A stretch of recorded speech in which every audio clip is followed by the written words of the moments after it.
Assalamualaikum warahmatullahi wabarakatuh. Selamat datang di Jiping TV. Ceramah kali ini akan diisi oleh Ustadz Adi Hidayat. Selamat menyaksikan. Baik, saya bacakan hadisnya. La tadkhulul malaikatu baitan. Malaikat tidak akan pernah mau masuk ke satu rumah.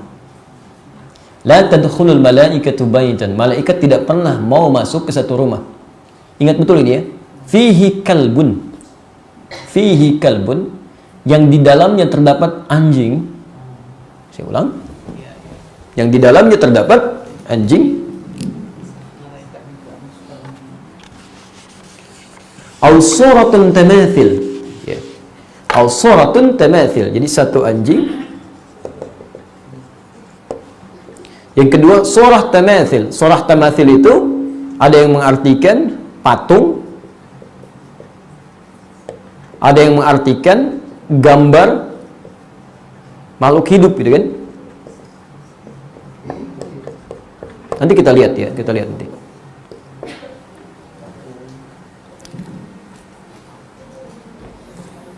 Kita harus baca hadis dengan ilmunya ya, tidak bisa baca hadis dengan terjemahan. Kalau ibu baca hadis dengan terjemahan, itu besar kemungkinan keliru nantinya. Bisa salah gitu ya. Jadi pelajari dulu ilmunya, baru kita tafsirkan. Saya kasih contoh paling gampang begini. Makan yang sunnah pakai apa? Ke tangan. Berapa jari? Baik, baik, 3 jari. Sudah pernah lihat hadisnya? Dari mana taunya? Oke? Lihat sini. Berarti kalau saya makan pakai sendok, nggak sunnah dong? Ibu makan sayur pakai apa? Ibu nggak sunnah tuh. Baik, teman-teman sekalian, ibu sekarang perhatikan. Ibu makan nasi berapa jari? 3 ya, soal. Kapan habisnya? Makan nasi 3 jari kapan habisnya ya? Masya Allah. Lihat sini. Lihat sini ya, pelan-pelan. Hadis itu ketika disampaikan, Nabi sedang memberikan contoh ngambil kurma begini. Ya, kata Nabi, makanlah seperti ini. 3 jari itu sedang memegang kurma. Oke? Ya? Maaf, kalau memegang kurma itu dengan 5 jari apa maksudnya tandanya? Oke? Ya. Dan di zaman Nabi bukan cuma ada kurma, ada gandum. Ya, ada juga aish, ya semacam roti sobek begini. Mustahil makan roti itu dengan 3 jari, gitu kan? Ada jari yang digunakan. Karena itu kata para ulama hadis, maksud hadis ini itu menggunakan bahasa kiasan. Ya, bukan bahasa langsung. Ini menunjukkan kesopanan kalau dalam bahasa Arab. Maksudnya makanlah sesuai dengan kadar makanannya. Itu sunnahnya. Jadi kalau makanan itu makanan kue yang butuh dengan 3 jari atau bahkan 2 jari, jangan berlebihan.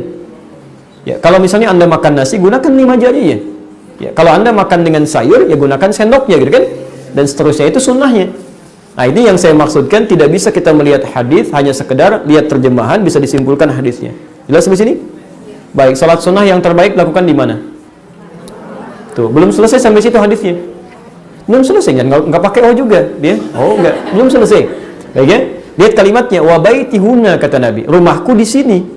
Kata Ibnu Hajar al-Asqalani yang meriwayatkan hadis ini, kata beliau dalam Fathul Bariyah, kalimat Nabi dan rumahku di sini menunjukkan bahwa maksud sholat sunnah itu yang terbaik di rumah jika rumahnya dekat dengan masjid.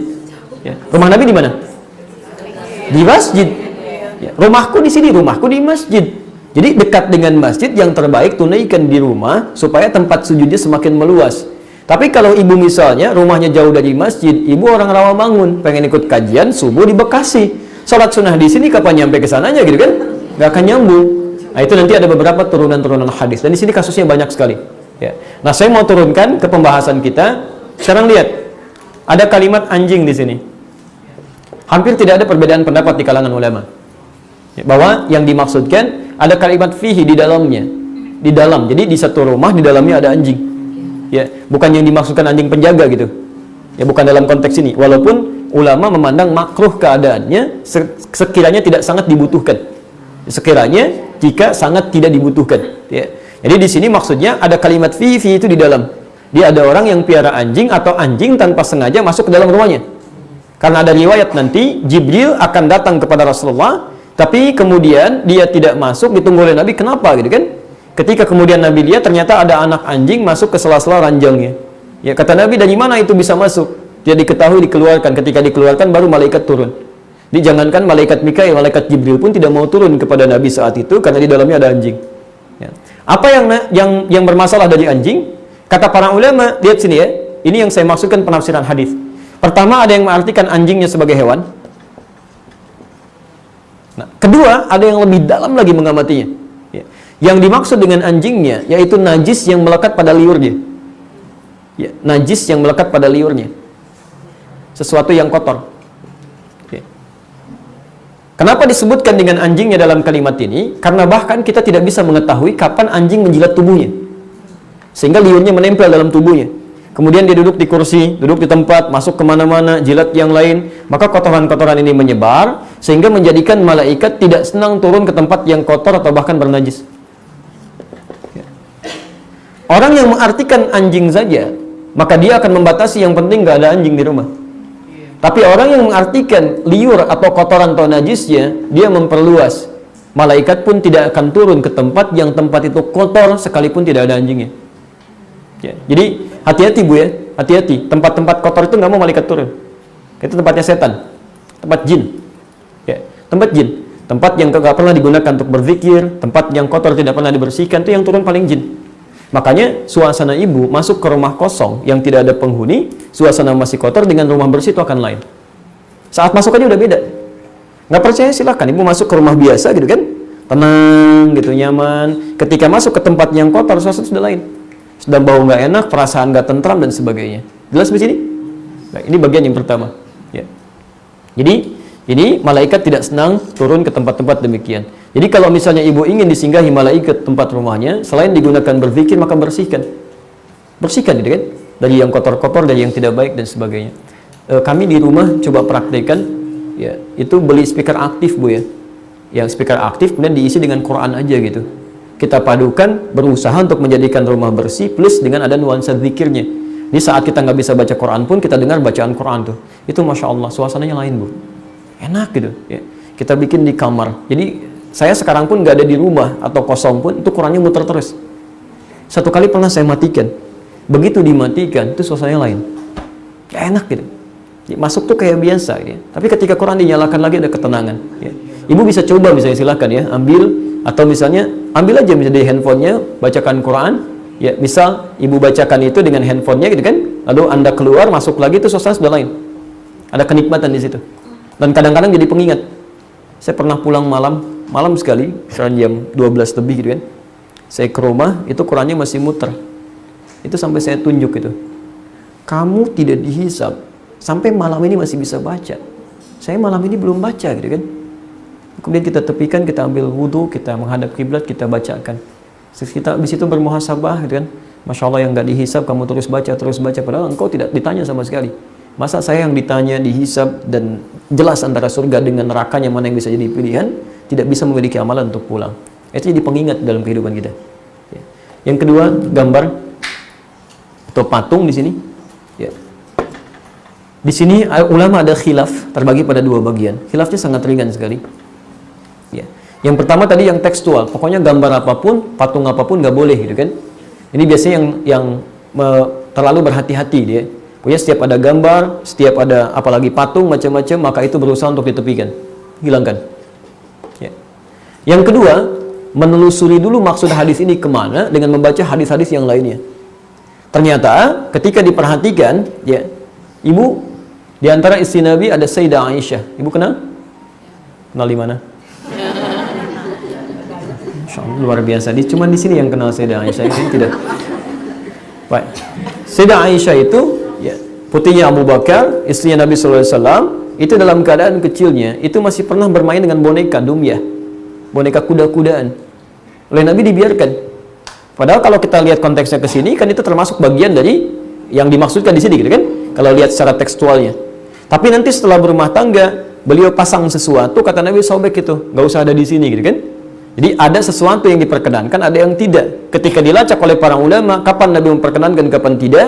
Ternyata umumnya yang dilarang dari benda-benda ini, patung ataupun gambar-gambar, itu adalah gambar-gambar dan patung yang mengesankan. Ya, mengesankan. Satu, ada nilai pengkultusan. Ya. Atau secara langsung bertentangan dengan hukum Allah. Ada nilai-nilai kesyirikan misalnya di sini.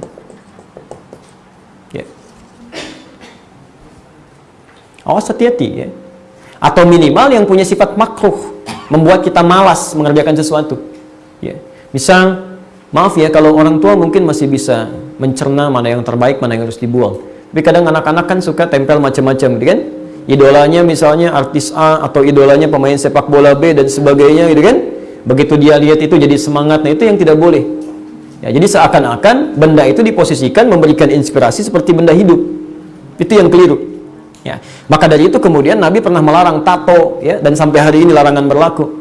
Kemudian melarang gambar-gambar yang pada masa zaman jahiliyah memang mereka ketika digambarkan suasana itu seakan-akan seperti mendapatkan kekuatan dari situ. Ya. Supaya lebih berani gambar tato singa misalnya kan, masya Allah singanya dari tato pakai singa, nggak begitu ya. Kemudian dia tempelkan misalnya, sama aja nggak akan merubah sesuatu.